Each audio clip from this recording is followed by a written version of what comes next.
সবুজপুর গ্রামের মানুষরা সবাই চাষাবাদে ব্যস্ত থাকত, আর তাদের মধ্যে সবচেয়ে পরিশ্রমী ছিল এক সাধারণ চাষি রহিম। ছোটবেলা থেকেই সে তার বাবার কাছে শিখেছিল, মাটিকে যত ভালোবাসবে মাটিও তোমাকে ততটাই ফিরিয়ে দেবে। তাই ভোরের আলো একটু উঠলেই রহিম ঘুম থেকে উঠে সরাসরি মাঠে চলে যেত।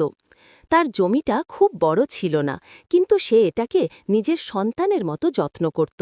লাঙল দিত, আগাছা পরিষ্কার করত, আর প্রতিটা ধানের চারা যেন ঠিকমতো বড় হতে পারে সেদিকেও সব সময় নজর রাখত। কিন্তু সেই বছর গ্রামের ভাগ্য ভালো ছিল না। বর্ষায় বৃষ্টি এলো খুব কম। শুরুতে সবাই ভেবেছিল পরে হয়তো হবে, কিন্তু দিন যেতে লাগল আর মাঠের মাটি শক্ত পাথরের মতো হয়ে গেল।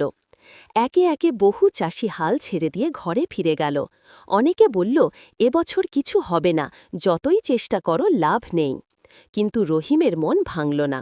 সে জানত প্রকৃতি কখনো কখনো পরীক্ষা নেয়, আর সেই পরীক্ষায় টিকে থাকে শুধু যারা থামে না। তাই সে কূপ থেকে পানি তুলে রাত দিন নিজের জমিতে ঢালতে শুরু করল।